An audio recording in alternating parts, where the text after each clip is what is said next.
And so the lesson's going to be about today, or the title of the lesson is Pride Doesn't Stop Prophecy. Okay, and what this is referring to is obviously and of course our prideful manner, our character, or how we may look, to have a level of pride. Like I said, kind of when I was discussing earlier, just feeling obligation that we're obligated in some manner to the kingdom or to this truth, or just because we understand we're an Israelite or whatever, that we feel a level of pride, on whichever level it may be, amongst each other, amongst dealing with other nations, within ourselves, just forgetting to be, humble and thankful, just in our relationship directly with the Most High. Most importantly, I don't want to say most importantly. Because it's just as important that we have and understand and keep a level of humility with each other. That love for the Most High is exemplary through how we deal on a day-to-day with each other. Okay, so um, especially being that we come up in a world where it's the exact opposite. At every hand, and of every example we look at, you're supposed to be prideful. Show your level of confidence. Fake it till you make it. Like everything is, outwit the next guy. Show your level of prowess, whatever is concerning. Whether you're a basketball player, to an accountant, to a musician, to a school teacher, or whatever you're doing, it's you're supposed to be proud about it. You're supposed to assert your authority whenever you have an opportunity. When you read different books, of this world, of psychology, and how to do this and get ahead, and how to better yourself, and how all these things, let alone just the examples visually of TV shows and all the things that we are bombarded with. But all these books are teaching you, assert yourself, put yourself above. You are on this level. Everything is pushing us that. So I'm saying, especially coming as we awaken and are thankful for this knowledge of truth, we're coming out of a place of where pride was praised.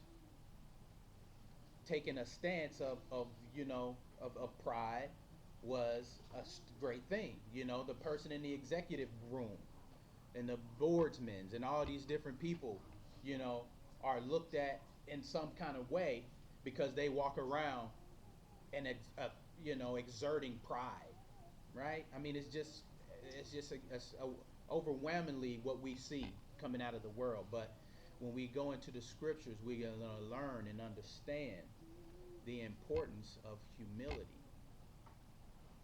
It's not for us to put ourselves anywhere. The Most High said, humble yourself in obedience to me, and I will lift you in a place where there's no crumbling underneath your feet. I'll put you where you need to be. I'll exhort you. I'll take care of you.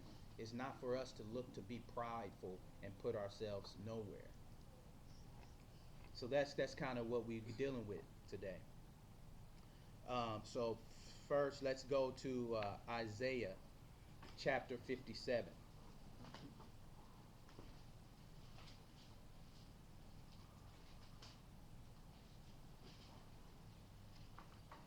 And it it's to believe it's important to mention, when you look at, and we'll go into some of our history of how this is something we've dealt with as a people.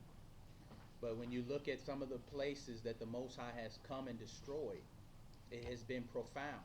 Pride. When you look at Sodom, and you look at Noah prophesying for 120 20 years.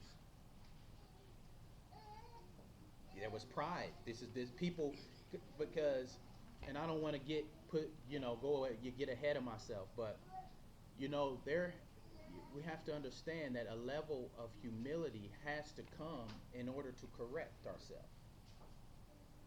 The pride is what doesn't let us get to where we need to be with the Most High because we already feeling ourselves. Why do I need to humble myself, check myself, view myself, and see where I stand? Pride keeps us from that. That's what allows sin to just continue. That's what allows the sin to keep moving and go unchecked because we too proud to say, let me just stop and humble myself. Let me look at myself, right? All right, so we're going to Isaiah 57, and we're going to start at verse 15.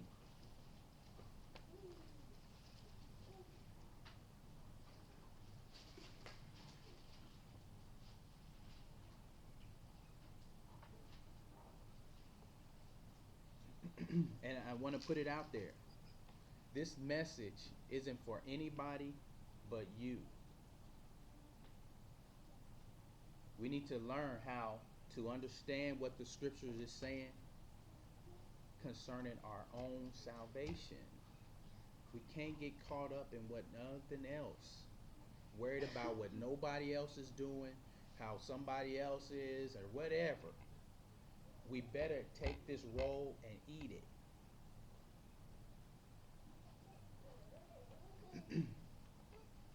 It's enough. I mean, getting together, hearing a message, listening to a message, hearing Elder Ricard, whatever's going on. I mean, it doesn't matter how much we can do those things, how many messages, lessons, or whatever, if we can't do the simple part and the most quintessential, important part of application. We have to apply this to us. We can't always be in the mind frame of, because that's what we're talking about. We got to break down that idea of how we own something. We are something. We own some level. None of us are nothing without this. We have to know that. So when this is coming forth, we got to say, yo, let me get this for me. We understand where we are in this life, in this time.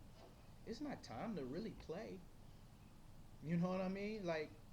Especially if we're going to decide that this is what our decision is to follow the Most High, we better be, make sure it's not for nothing.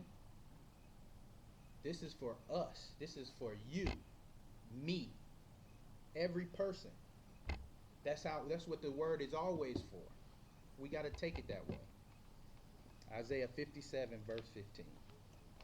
Isaiah chapter 57, verse 15. For thus saith the high and lofty one that inhabited eternity, whose name is holy. I dwell in the high and holy place, with him also that is of a contrite and a humble spirit, to revive the spirit of the humble, and to revive the heart of the contrite ones. The contrite ones, those who are looking at themselves, the humble, those who are reflecting and checking themselves, not looking to get checked. We have to have a level of self-examination. This is what this is talking about, the humble. You see how those go hand in hand, being humble and being able to view yourself? Go ahead. Verse 16. For I will not contend forever, neither will I be always wroth. For the spirit should fail before me, and the souls which I have made. I'm not going to contend with the proud forever. Take a minute. All right. Matthew 13.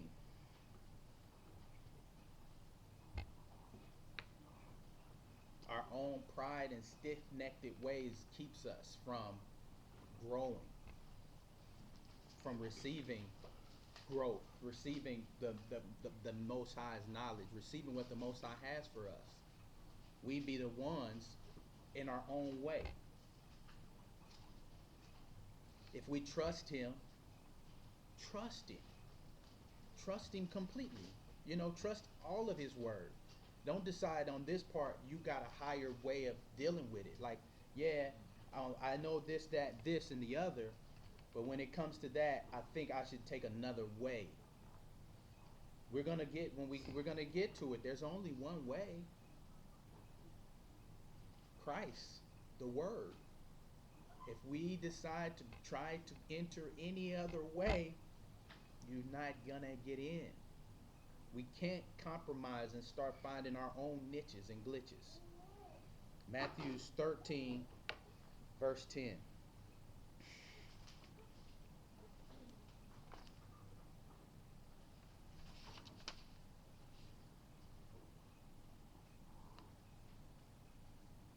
You ready? Yep, go ahead.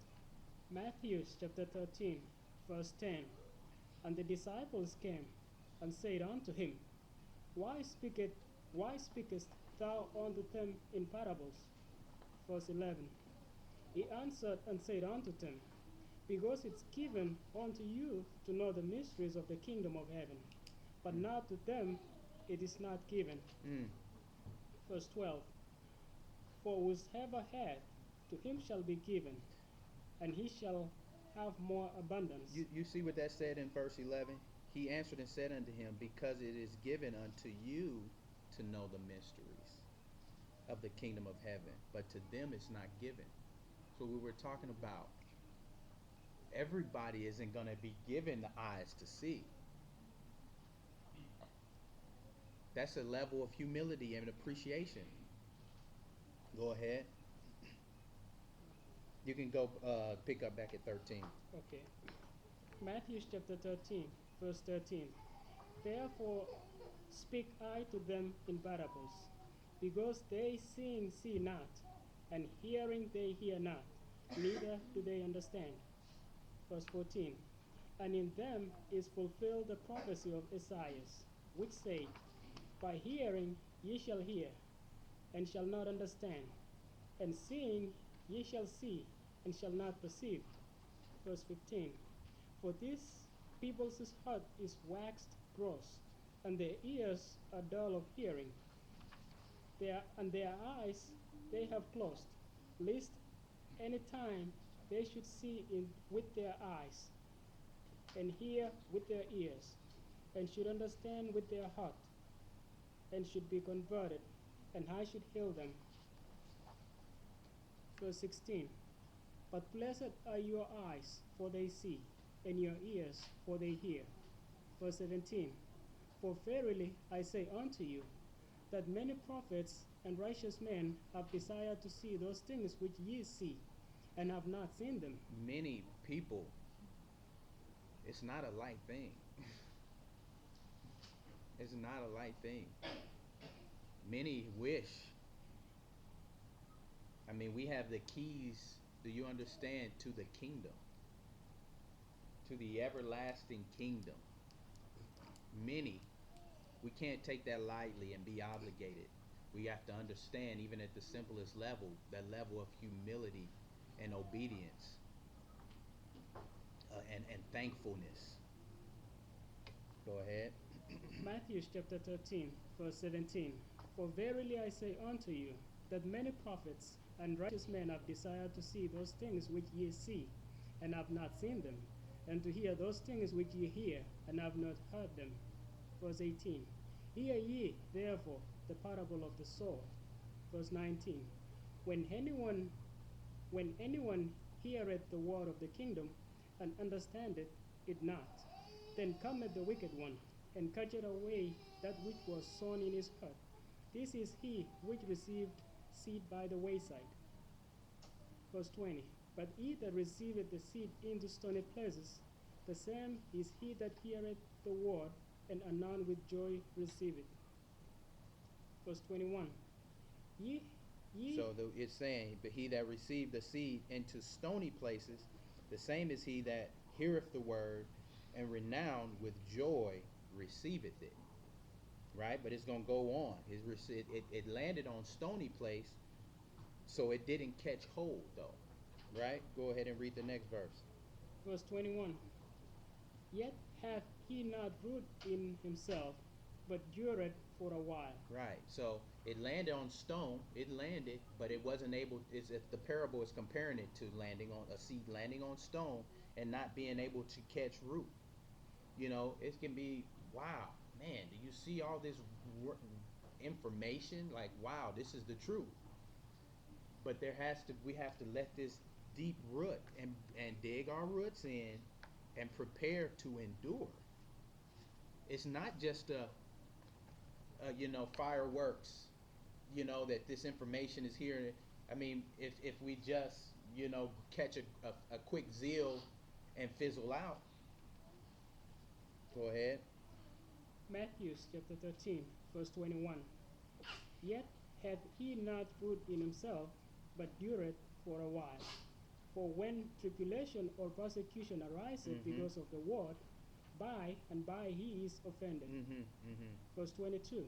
And turn. Yeah. Go ahead. Go ahead. He also, We gotta steadfast. There will be tribulations. There will be persecutions. Offenses will come. verse 22, he also that receiveth seed among the thorns is he that heareth the word, and the care of this word and the deceitfulness of riches choke the word, and he becometh unfruitful. Verse 23, but he that receiveth seed into the good ground is he that heareth the word and understandeth, which also beareth fruit and bringeth forth some an hundredfold, some 60, some 30.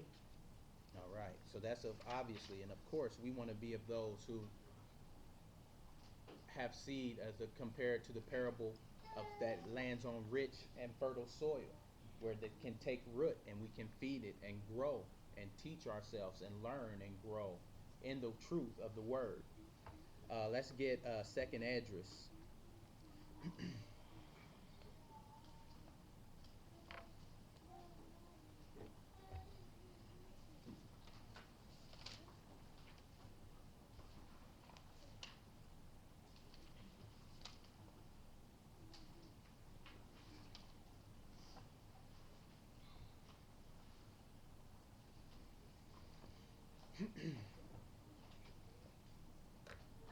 That's Satan looks and finds opportunities in our pride, and for us to, when you go into Proverbs, there is no offense without pride. These are things. It's a big thing. It's not just a small situation when we're dealing with our pride. It's what allows us to continue sinning. It what allows us to have offenses is our pride. It be a shame to allow ourselves to miss out on an eternal kingdom due to foolish pride. Go ahead and start there on second address. Start at chapter 15. Start at verse 14.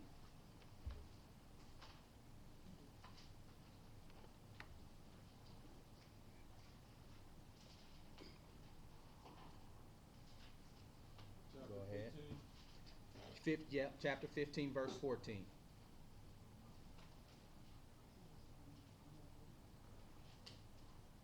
Go ahead, brother. Second Esdras chapter 15, verse 14. Woe to the wall, and them that dwell therein, for the sword and their destruction draweth nigh, and one people shall stand up and fight against another, and swords in their hands. For there shall be sedition among men, and invading one another. They shall not regard their kings nor princes, and the cause of their action shall stand in their power. A man shall desire to go into a city, and shall not be able. For because of their pride, the city shall be troubled, the houses shall be destroyed, the houses shall be destroyed, and men shall be afraid. Do we see that? All of these things, this destruction is coming. Why? Because of pride. Pride. This is something not even really intentionally that has been a topic here on the Sabbaths for a while now, even concerning receiving salvation. I know we have some that are going to the water today, quite a few. There takes a level of pride. I'm sorry, a level of humility to decide you need help. You need a savior. You need Christ. You know you're a sinner, right? See that's what's going on here. That's why there was a destruction brought because of the pride. The pride is what allows us to hold on to sin because we instead of being able. I know I'm repeating myself, but we're so prideful of who of our stance and who we are that we can't go back and look at ourselves and remove the sin due to pride. We're going to stay right there in Esdras. Go up to chapter 8, second Esdras chapter 8, and we'll start at 46 when you.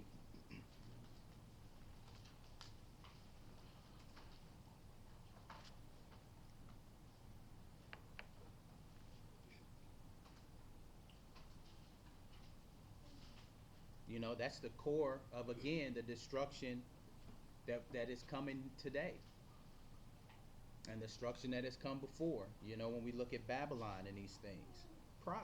Look at this. Look at the, like I just went into. Look at this place. You see the level of sin, and then compare it to the level of pride. Everything. I mean, where is anyone glorified or revered or looked to as an example because they have some humility? They are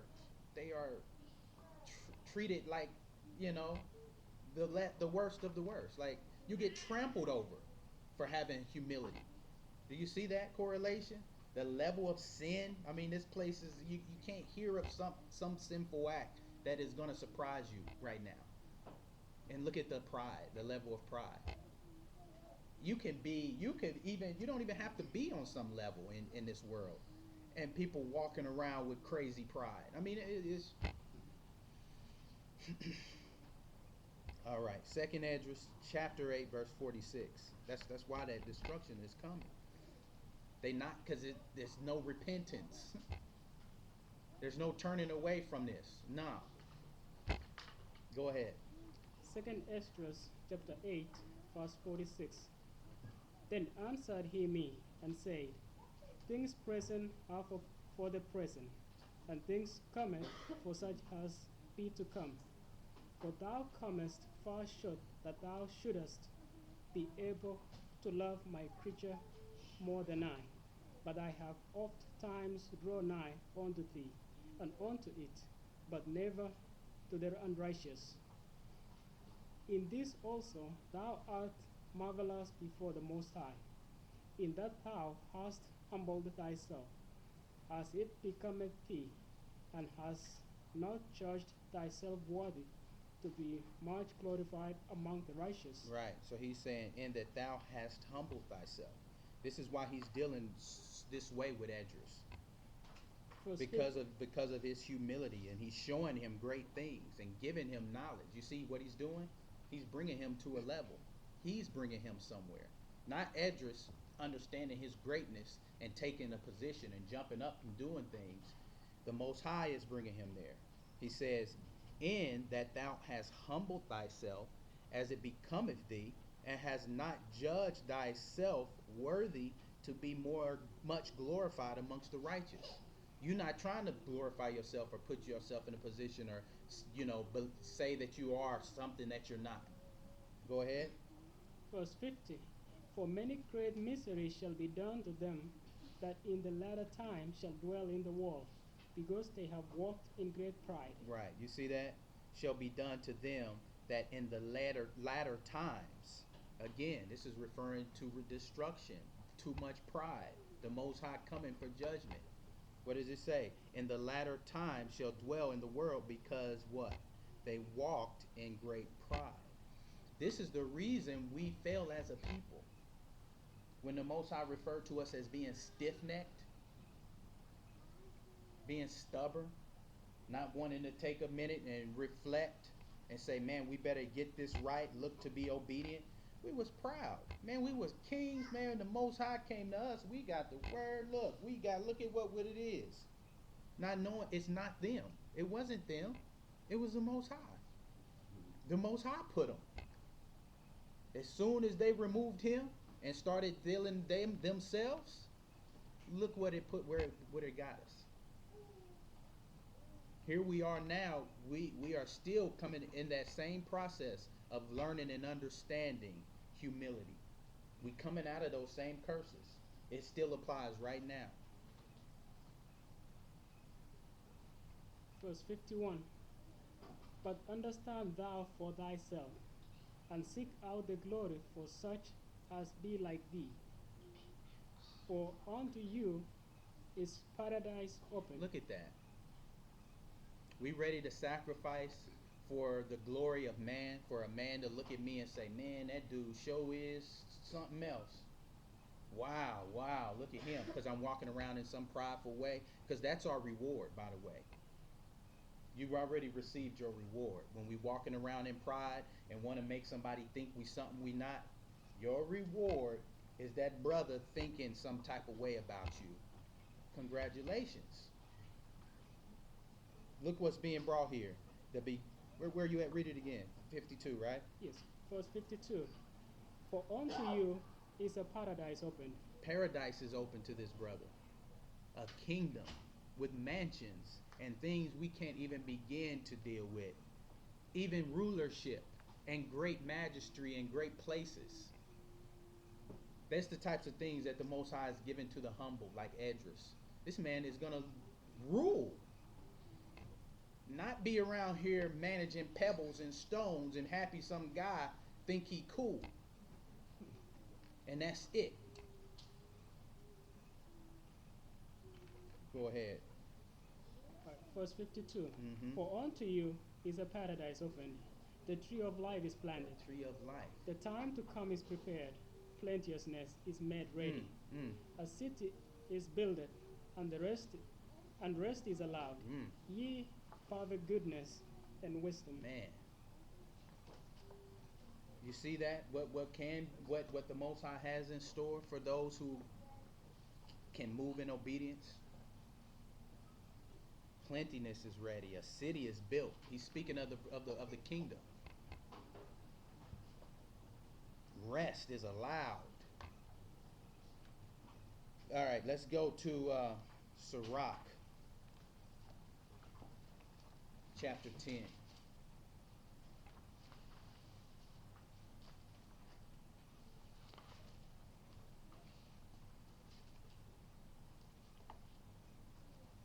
That's Ecclesiasticus. Sirach or Ecclesiasticus in your apocrypha.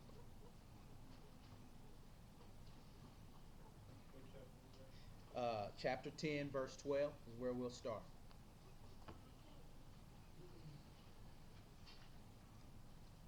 Sirach or Ecclesiasticus, chapter 10, verse 12. All right, brother. Sirach, chapter 10, verse 12. The beginning of pride is when one departed from a higher, and his heart is turned away from his maker. Verse 13. For pride is the beginning of sin. Right. And he that had it shall pour out abomination. You see that even the pride is when one departed from the Most High, and his heart is turned away from his maker. For pride is the beginning of sin. Understanding that wisdom is the fear of the Most High. That whole interaction and relationship with the Most High and our level of pride and forgetting that He is the maker.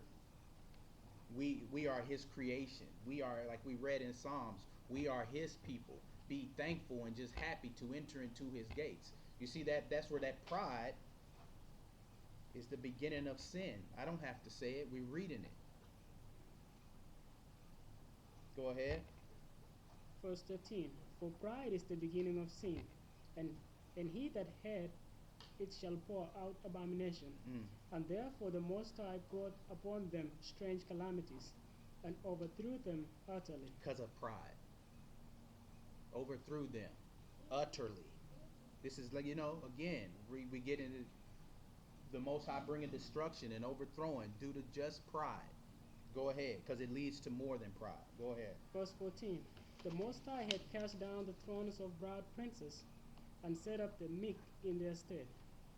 Verse 15. The Most High had plucked up the roots of the proud nations, and planted them lowly in their place. Mm-hmm. Verse 16. The Most High overthrew countries of the heathen and destroyed them to the foundations of the earth. Verse 17. He took some of them away and destroyed them, and had made their memorial to cease from the earth. Verse 18. Pride was not made for men, nor furious anger for them that are born of a woman. Verse 19. They that fear the Most High are a sure seed, and they that love him an honorable plant. They that regard not the law are a dishonorable seed. Mm-hmm. They that transgress the commandments are a deceivable seed. Right. Read that again, 19. Go ahead. Sirach chapter 10, verse 19. They that fear the Most High are a sure seed, and they that love him an honorable plant. Mm-hmm. They that regard not the law are a dishonorable seed. Mm-hmm. They that transgress the commandments are a deceivable seed. You see how when we just read 18 before that, pride was not made for men. And this whole passage is referring to pride. So when we get to the end, and then the conclusion that's brought, they that fear, you see it starts talking about righteousness, dishonorable, the commandments, obedience. You see that link? Let's get Second Corinthians chapter 10.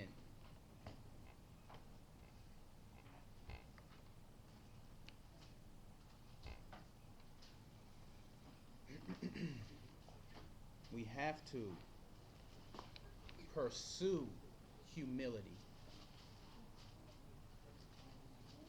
We need to pursue humility. We should be looking and praying for humility. Praying, that we can stay at a humble and a base state.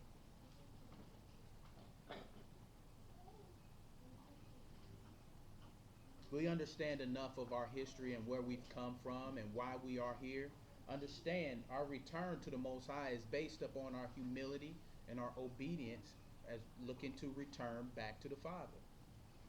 He is our strength. We can't overshadow our Maker. We are the reason that we are able to be on any type of level whatsoever of anything.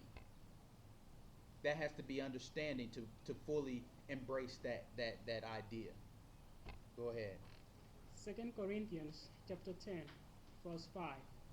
Casting down imaginations and very high thing that exalted itself against the knowledge of a higher, Mm-hmm. and bringing into captivity every thought to the obedience of Yeshua. Right.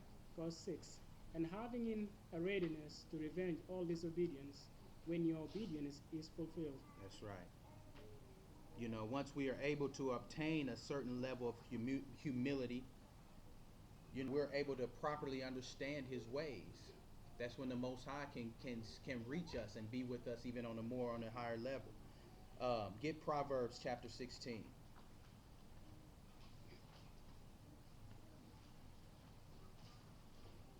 Even in a respect to those who are in position, leaders or teachers. Every good teacher or leader or any person in any position of responsibility whatsoever, every good one was first in order. Was first, it had to come under order and submission and a humility first before they can bring understanding to others or even fulfill their duties and understanding the fullness of what they're to be doing. How you just gonna be, as an example, in whatever situation or place and decide it's your time, you make your decision that it's time for me to take my time, and put ourselves somewhere without even understanding how are you going to be a good steward of anything without understanding the order that the Most High brought, not even understanding how it is first to follow in humility and pure obedience. How are you then going to be a proper leader and over somebody or do anything in any type of position when you haven't learned that for yourself? You don't even know what it is to be a follower or to be humble or submit in obedience. How you gonna try to dictate to the people or do anything? It don't make sense.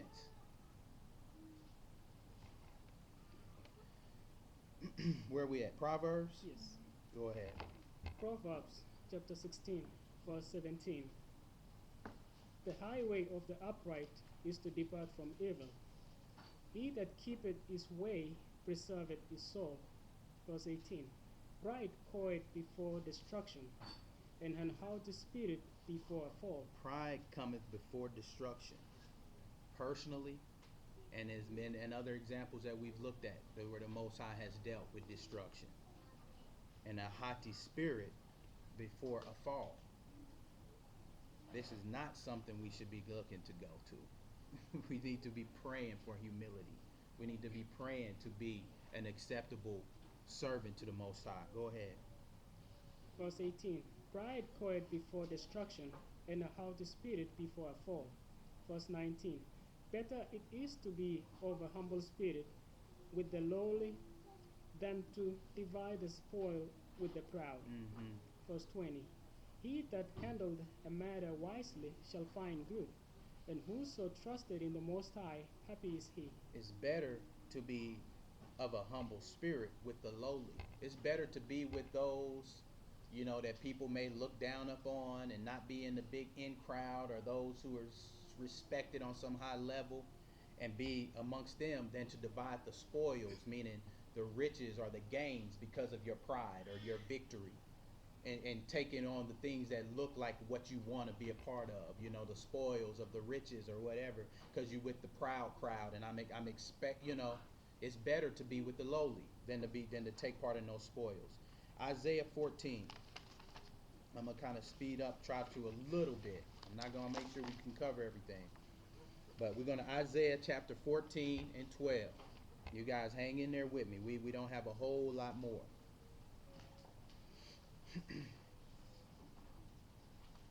Isaiah chapter 14 and 12.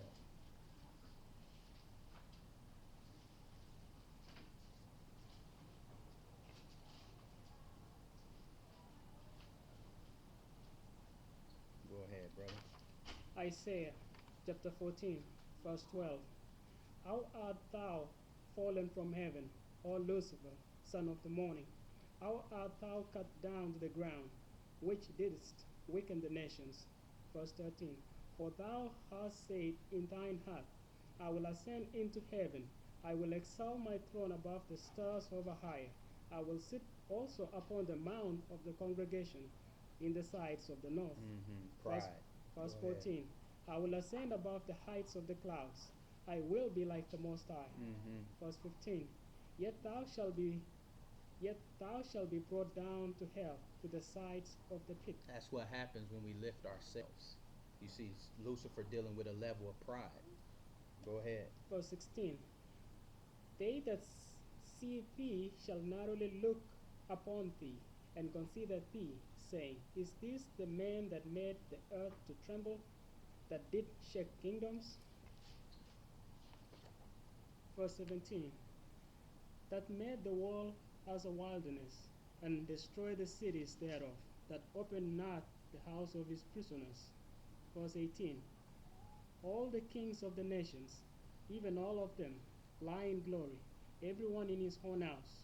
Verse 19. But thou art cast out of thy grave like an abominable branch, and as the raiment of those that are slain, thrust through with a sword, that go down to the stones of the pit.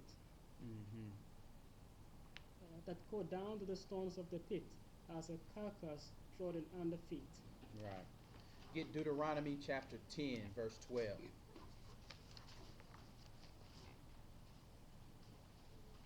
This is the same spirit that dwells at the base and the foundation and the basic level of sin. Again, that pride. This is where we can root out a lot of our, working out our own personal salvation. And a lot of our own issues is just learning to deal in humility and remove the pride. Go ahead, Deuteronomy 10 and verse 15. Deuteronomy chapter 10, verse 15. Only the Most High had a delight in thy fathers to love them, and he chose their seed after them, even you above all people, as it is this day. Verse 16. Circumcise therefore the foreskin of your heart, and be no more stiff necked.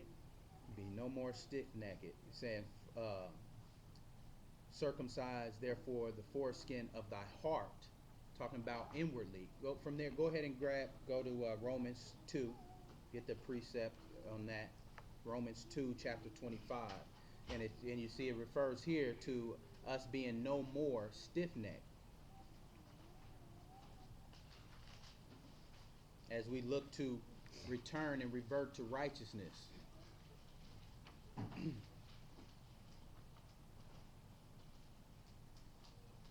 Go ahead and read that. Romans chapter 2, verse 25. For circumcision verily profited, if thou keep the law. But if thou be a breaker of the law, thy circumcision is made uncircumcision. Verse 26. Therefore, if the Therefore, if the uncircumcision keep the righteousness of the law, shall not his uncircumcision be counted for circumcision? Verse 27. And shall not uncircumcision, if it if it fulfill the law, charge thee, who by the letter and circumcision dost transgress the law? So what this is talking about is, the physical circumcision, which the Most High ordained to His people as to show the covenant between us and Him. But what we're reading here is, as Paul is giving understanding, that if we are physically circumcised, it means nothing if we are not being obedient and following the law. It doesn't matter how we can portray anything outwardly, how we look, whether it be fringes, beards, the pride, anything outwardly, how we want to appear some type of way. None of those things matter until we circumcise the heart. That's why it's saying the foreskin of your heart. Circumcise therefore the foreskin of your heart. But because we can walk around in garments or whatever, with any type of way, showing that we something to as an appearance to anyone. But if we haven't dealt, and you know what, you can do that and do it to a level of righteousness, similar to the Pharisees and Sadducees. They were walking around in these levels of majesty and levels of grandeur and position, judging with the law wide open, waiting for somebody to do something. So they can bring some type of judgment. This is pride operating right here. But what he's saying, what's being brought right here, is it doesn't matter if you have all the pieces in place and looking in the right part and appearances and fringes and beards or whatever is going on, if you are not right on the inside. So here you have these brothers ready to come around and pass judgment everywhere, but they have hate in their heart. They don't have love. They're not operating in the spirit of Christ, because if they were, they would be looking to help, not looking to try to pass judgment and break somebody down every time they see something. So that's why we coming into this understanding we can't get into a proud stance. No matter what is looking on the outside, we have to have a level of humility within, on the inside of ourselves. Go ahead and finish reading that. Romans chapter 2, verse 28. For he is not a Jew, which is one outwardly, neither is that circumcision, which is outward in the flesh. Right. It's not what's outward. Verse 29. But he is a Jew, which is one inwardly. And circumcision is that part of the heart in the spirit, right, and not in the letter, whose praise is not of men, but of the Most High higher. Okay. Go ahead and in your apocrypha get Baruch chapter 2. So again, it's not about outwardly appearances, outwardly professing anything, outwardly looking to appear any type of way to anyone. These all are things that are directly related to pride. It's about inward circumcision, inwardly and truly within your heart and within yourself, seeking to do righteous and be obedient to the Most High, walking in the spirit of Christ. Christ is King of Kings. He didn't walk around proud. He was amongst the lowly, like we just read. He wasn't taking part in the spoils of the pride, walking around. He could have done anything he wanted. He could have been over cities. He could have took over, took down. He could have called the host angels of heaven to come and attack and take down. Man, you can't mess with me. You know what? I didn't got enough. You know who I am? Show him. Boom. He didn't do none of that. He was walking around, took lashes and beats, and was crucified as lowly, hanging with those with in and out and back and forth with those without. He told the Pharisees and those who were proud and in place, "You don't need me. You already know everything. I'm going to those who need me, the humble, the lowly." Baruch chapter 2, verse 27.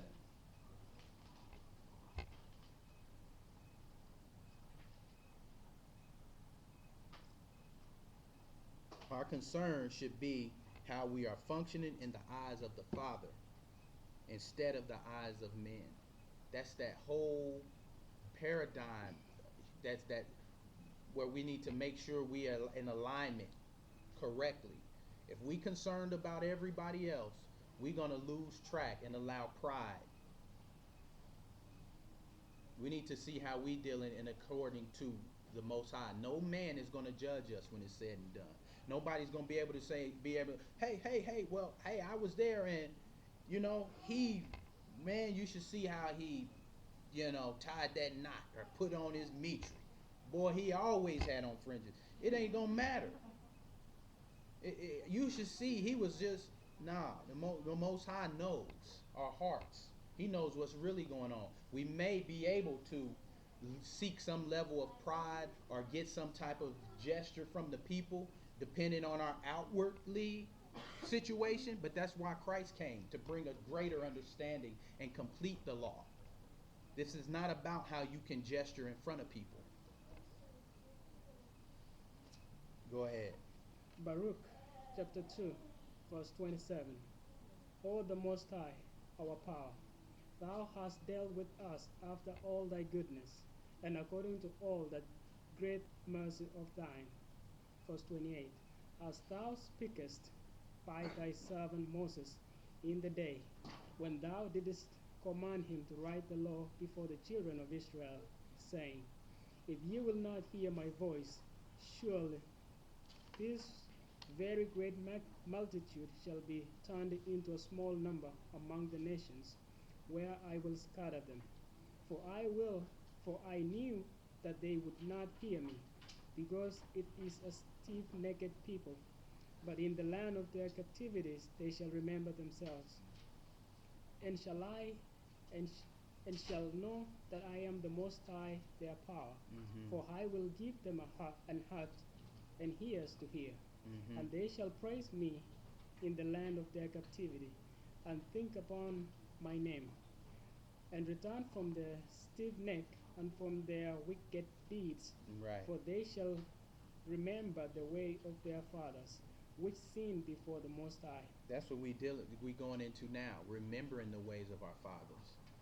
He's talking about us in those last days and giving us a chance and letting us hear.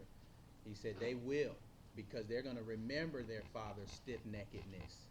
That's what I'm saying. This is still something we learning and dealing with right now, being stiff-necked and proud, and the spirit of the Pharisees, and worried about what somebody think and how far we can put out our chest because somebody else like it. Again, that's your reward. There's your reward. Somebody liked how you just postured. If you're seeking what the Most High laid out to Edris, I have buildings, man. It's already ready. I have peace. You can rest. if that's what we looking for, it's not worth jeopardizing because we want to make sure the next brother think we cool or whatever. Just remember, it's not about what anybody think, but the Most High. We got to reflect on this. That's why I started this by saying, this is not for the next guy. This is for you, us, me too. Man, I'm hoping the Most High, I'm trying to do what I can so the Most High receive me. I can't worry about what people think about my walk. I love my brothers and sisters, and I want to do the best and treat everybody the best I can, but that's not my ultimate situation. I'm making sure that the Most High is pleased with me every time I make a decision, a move, a step, a walk. That's where we got to be with this. Forget the gesturing and the posturing and where we at in the Hebrew nation and who liked how many videos. We can't be dealing. That's not what it is. Don't get distracted because there's a Hebrew network and there's musicians and songs. I know all this is cool when people waking up and learning and seeing all these things. Don't get distracted. It's not about how many Facebook networks we can get with Israelites. This isn't about that. That's where pride can start dealing. That's not. Don't stretch yourself out and get yourself out in some place and don't understand what's going on. Stay directly linked to the Most High. That's where your approval needs to be coming from. Look for His approval. Hmm. Where are we at? We stopped at 33. All right. Baruch chapter 2, verse 34. And I will bring them again into the land which I promised with an oath. There's a promise coming, man. Don't get distracted. Look what He bringing. And I will bring them again into the land. There's a promise coming. We can't get distracted off of what Tammy or we can't. Whoever somebody think. Stay focused. Endure. Stay the course. As we're gonna read coming up, this path is narrow. It's not a broad path. So you know what? Once you start looking off and you're not on that path and you're not paying attention and you worried about this and that, you turn and look for the path and you ain't on it. It's a narrow path. We're gonna get it too. Go ahead and read that. Continue. Verse 34. And I will bring them again into the land which I promised with an oath unto their fathers, Abraham, Isaac, and Jacob, and they shall be lords of it, and I will increase them, and they shall not be diminished. Man, you hear that?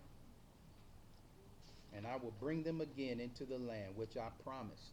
The Most High ain't playing. He ain't lied. With an oath unto their fathers, I promised Abraham, Isaac, and Jacob, and they shall be lords. The Most High is going to place us. We start lifting ourselves, it's going to crumble and it won't last. The Most High is going to place us, and they shall be lords of it. That's what's coming. And I will increase them, and they shall not be diminished. Where are we reading? Get where you can, when you can. Take it while you can. Feel yourself and see where you can put yourself. There's nowhere in here. He's saying, I will increase them, and they shall not be diminished. Nobody can take that. Nobody's going to topple what the Most High bring or where He put anybody. We're going to go to Jasher. Chapter 4. And Is it Joshua James? oh yeah. I'm sorry, brother. James chapter 4. Is it James? Let me see. Yeah. It is James. It's James. I'm sorry. James. We're going to James chapter 4. We want to be in a place where nobody can remove us.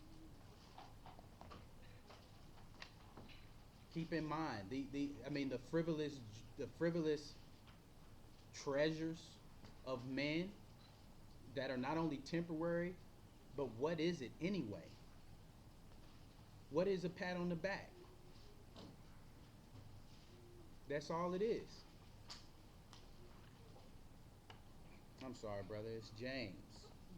We're gonna go to chapter 4 and start at the first verse.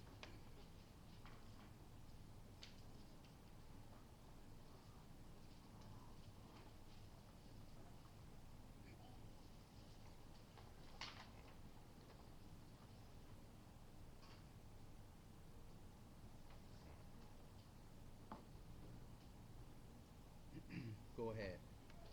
James chapter 4, verse 1. From whence come wars and fighting among you? Come they not hence, even of your lusts that war in your members? Ye lust and have not, ye kill and desire to have, and cannot obtain. Ye fight and war, yet ye have not, because ye ask not. Mm-hmm. Ye ask and receive not, because ye ask amiss, that ye may consume it upon your lusts. Ye adulterers and adulteresses, know ye not that the friendship of the world is enmity with Ahiah? Mm-hmm. Whosoever therefore will be a friend of the world is the enemy of Ahiah. Right. Do ye, do ye think that the scripture said in vain? Mm-hmm. The Do we spirit, think that what is coming forth from the scriptures is in vain? Go ahead. verse 5.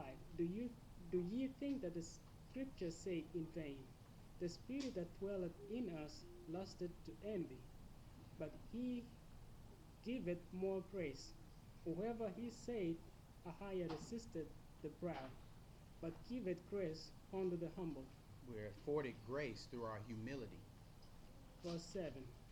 Submit yourselves therefore to Ahiah.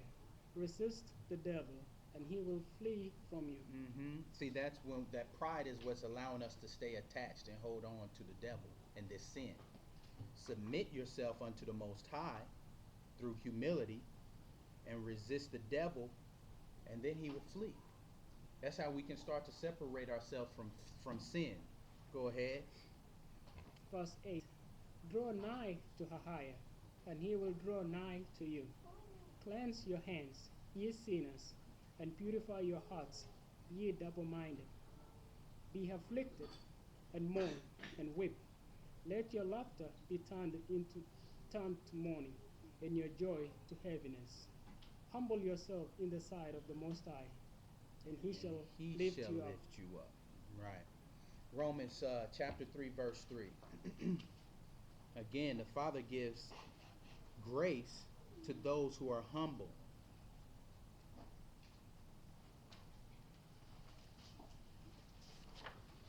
And those who ask for forgiveness and work with earnest to get right. There has to be a level of humility there for that, though.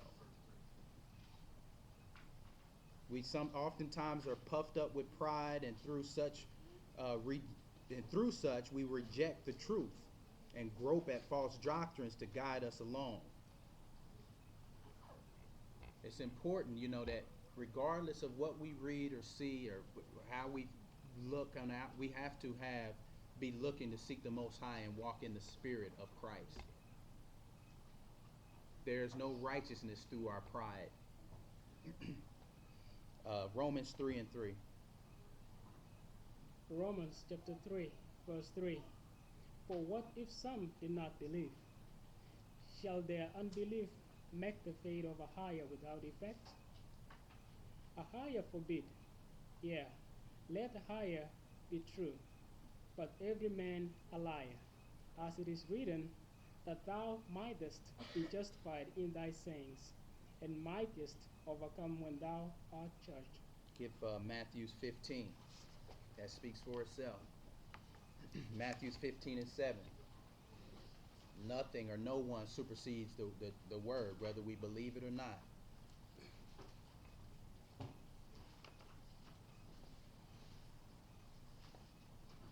There is no other way around it. Shall their unbelief make the faith of the Most High without effect? God forbid. Let God be true, but every man a lie. Matthew 15 and 7.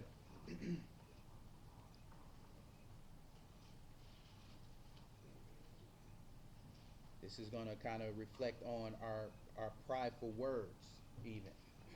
Go ahead and read that. Matthew chapter 15, verse 7. Ye hypocrites, well did Isaiah prophesy of you, saying, These people draw it nigh unto me with their mouth, and honoreth me with their lips, but their heart is far from me. Just because someone, again, is in, this isn't about what is outward. Verse 9. But in Their vain, heart is far from me, right? It's not about our connection with people. We got to make sure we connected to the Father. Go ahead. verse 9. But in vain they do worship me, teaching for doctrines the commandments of men. Coming up with their own ideas, doctrines of men. Go ahead. Verse 10. And he called the multitude, and said unto them, Hear, and understand. Not that which goeth into the mouth defileth a man, but that which cometh out of the mouth, this defileth a man. Then came his disciples, and said unto him, Knowest thou that the Pharisees were offended after they heard this saying? But he answered and said, Every plant which my heavenly Father hath not planted shall be rooted up. Let them alone. They be blind leaders of the blind. And if the blind lead the blind, both shall fall into the ditch. Mm-hmm. And we see this is what happens a lot of times.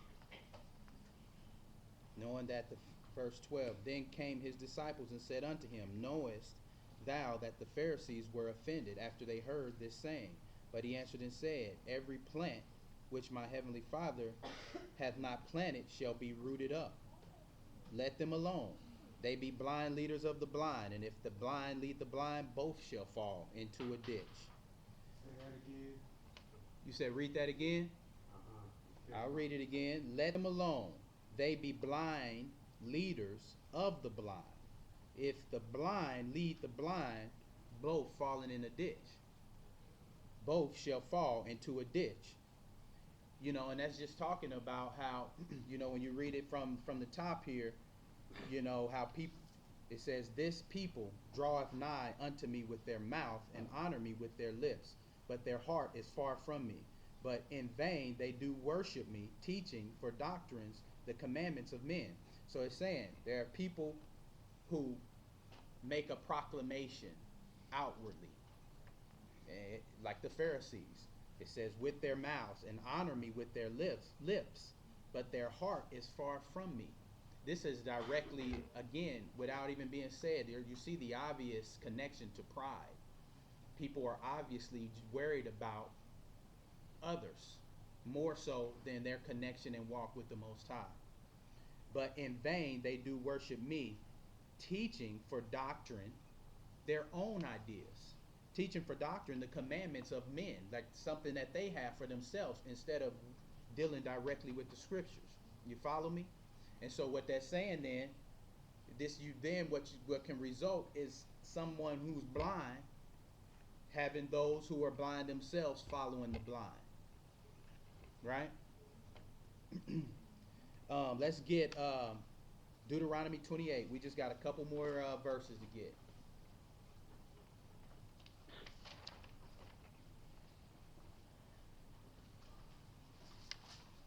Deuteronomy 28 and 28.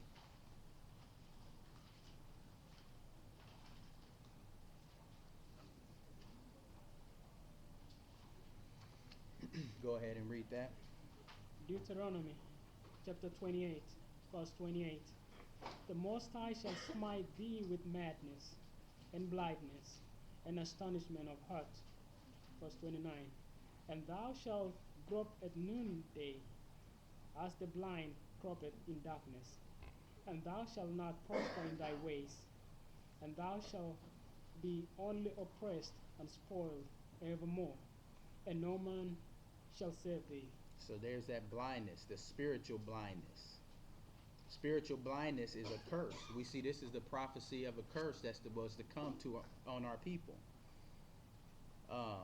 In the truth, we oftentimes claim that we can see, but yet through the same foolish pride, we continue the curses from long ago. The stiff-neckedness. Again, this is something we still are looking to come out of.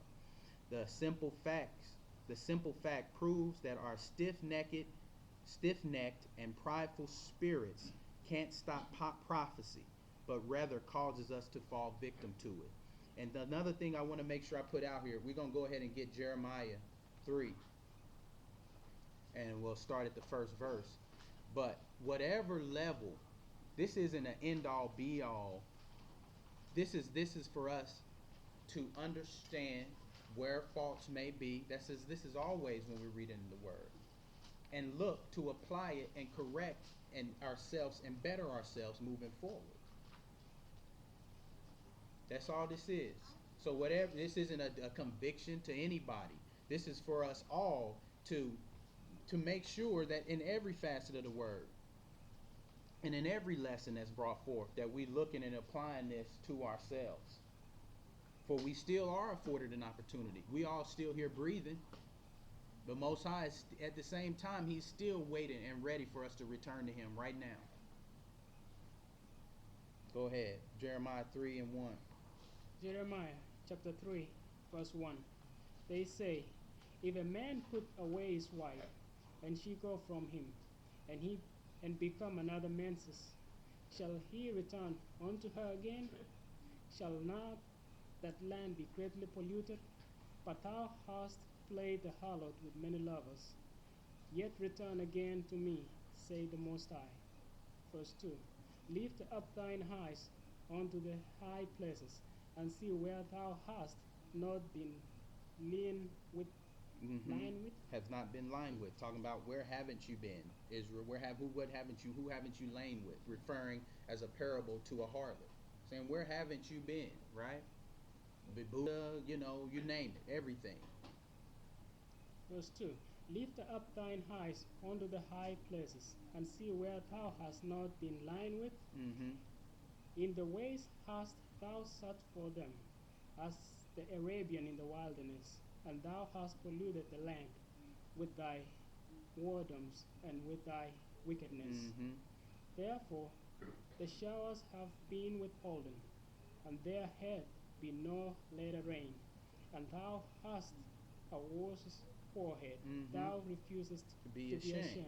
So this is the Most High comparing us to an unrepentant prostitute, saying, like, you're not even ashamed of your profession, like, because there's no pride to where you want to come back and say, you know what, I mean, there's so much pride that we as we move about and around, as he's referring to, where haven't you lain? What sins haven't you been a part of? What religions haven't you dipped off into? As you are going astray in every other direction but to me, and it's like you're just okay with it. You're unrepentant. And all the while, even though we're being compared in this fashion, the Most High, like I said, is still waiting and ready for us. That door is still open for our return to the Father. Get John chapter 10, and then I'll have one more after this, and we'll close out.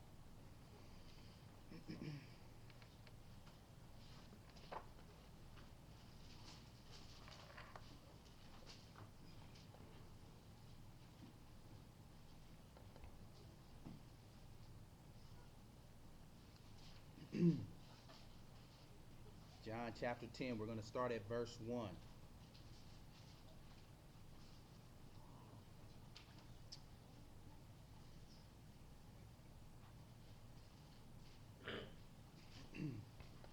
This will kind of, bring it all back around. Go ahead, brother. John chapter 10, verse 1. Verily, verily, I say unto you, he that entereth not by the door into the sheepfold, but climbeth up some other way, the same is a thief and a robber. Mm-hmm. But he that entered in by the door is the shepherd of the sheep. Mm-hmm. To him the porter openeth, and the sheep hear his voice, and he calleth his own sheep by the name and leadeth them out. To him the porter openeth, like the doorkeeper. He's opening the door to come in the right way. Right? Go ahead. Verse 4. And when he putteth forth his own sheep, he goeth forth, he goeth before them, and the sheep follow him, for they know his voice. And a stranger will they not follow, but will flee from him, for they know not the voice of strangers. Mm-hmm. Verse 6. This parable spake Jesus unto them, but they understood not what things they were which he spake unto them. Mm-hmm. So here's Christ. This is Yeshaya bringing a parable. And so now he's going to give some more understanding of what he's saying. Then said Yeshua unto them again, Verily, verily, I say unto you, I am the door of the sheep. Mm-hmm. All that ever came before me are thieves and robbers. Right. So But he said, Verily, verily, I say unto you, I am the door. There's only one way. And it says, we go back up to verse 1. He that entereth not by the door into the sheepfold, but climbeth up some other way, the same is a thief and a robber. He who doesn't go through Christ, the word, is no other entry. We can't compromise or finagle or look for any other type of way to seek the kingdom. If we have some other ideas and we sold on them and we want to roll with it, make your decision. But if you seeking the kingdom of Christ and his righteousness of this book and the Bible that he left us, there's no other way around it. It doesn't matter who anybody, myself, Rakar, it doesn't matter. Nobody supersedes the word of Most High. Go ahead. verse 8. All that ever came before me are thieves and robbers, but the sheep did not hear them. I am the door. I am the door. Christ is the door. Yeshaya. I am the door. By me, if any man enter in, he shall be saved, and shall go in and out, and find pasture. The thief cometh not, but for to steal, and to kill, and to destroy. I am come that they might have life, and that they might have it more abundantly. Right on. The last scripture, we'll go to Matthew chapter 7. We'll start at 13. But again, through the door is referring to the word and obedience to it. That includes everything we just read. Learning to submit ourselves and operate in obedience and submission, humility, not pride and stubbornness, and lifting ourselves up to be what we are. Just like, hold that, grab 2 Corinthians. We read it earlier already. But grab that again. 2 Corinthians 10 and 5. Mm-hmm. Hold where you at. We're going to go right back there and we're going to finish up. Go ahead and read it.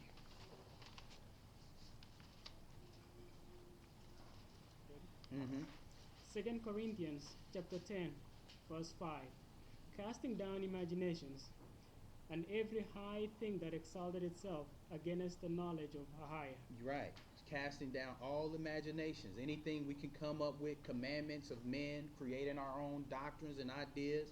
If it's not dealing with this, the truth of the word and scriptures, we need to re-examine.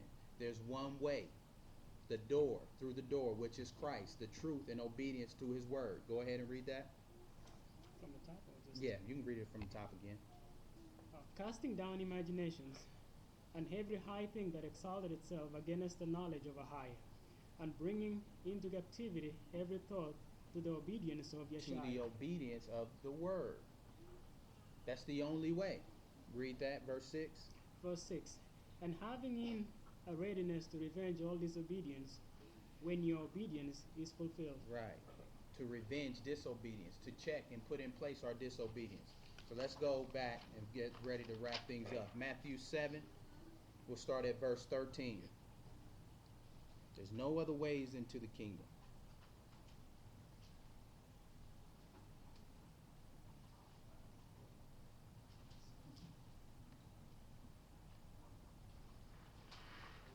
Go ahead, brother. Matthew chapter 7, verse 13. Enter ye in at the straight gate, for wide is the gate, and broad is the way that leadeth to destruction, and many there be which go in therein. Right. So it's enter ye in at the straight gate. Wide is the way, and broad is the way that leadeth to destruction. Enter into the straight gate. Go ahead. Verse 14. Because straight is the gate, and narrow is the way, which leadeth unto life, and few there be that find it. Mm-hmm. Verse 15. Beware of false prophets, which come to you in sheep's clothing, but inwardly they are ravening wolves. Mm-hmm. Verse 16. Seek our own salvation. Right? Go ahead. Verse 16. Ye shall know them by their fruits. And so it's saying be wary and look out for false prophets who come in sheep's clothing, who may appear in different ways and different lights, but may inwardly be ravaging wolves. It says then it says ye shall know them by their fruits. So this is the Most High speaking to his body and telling us what to do, what to look out for, and how to see these things. Go ahead. Verse 16. Ye shall know them by their fruits. Do men gather grapes of thorns, or figs of thistles? Even so, Salakia. Verse Mm-hmm. 17. Even so, every good tree bringeth forth good fruit, Mm-hmm. but a corrupt tree bringeth forth evil fruit. Mm-hmm. A good tree cannot bring forth evil fruit, neither can a corrupt tree bring forth good fruit. Every tree that bringeth not forth good fruit is hewn down and cast into the fire. Mm-hmm. Wherefore by their fruits ye shall know them. Right. So we don't want to be hewn down and thrown cast into the fire. This is that, as we reflect on this lesson and make sure we're removing our prideful ways and seeking the Most High in honest and in truth and in our hearts, not outside or any other type of way. Go ahead. Verse 20. Wherefore by their fruits ye shall know them. Mm-hmm. Not everyone that saith unto me, the Most High, shall enter into the kingdom of heaven, Right. but he that doeth the will of my Father which is in heaven. Right. Amen. Everyone that that has a great word to say outwardly and different things. I mean, we're reading the scriptures. Not everyone that saith unto me, Ahia, Lord, Ahia, shall enter into the kingdom of heaven, but he that doeth the will of the Father which is in heaven. So, to conclude, put down foolish pride and pick up humility, a newfound love for the ways of the Most High, so that we can all reach the kingdom together. On that note, shalom, and I hope in the spirit of the Most High that the lesson was helpful.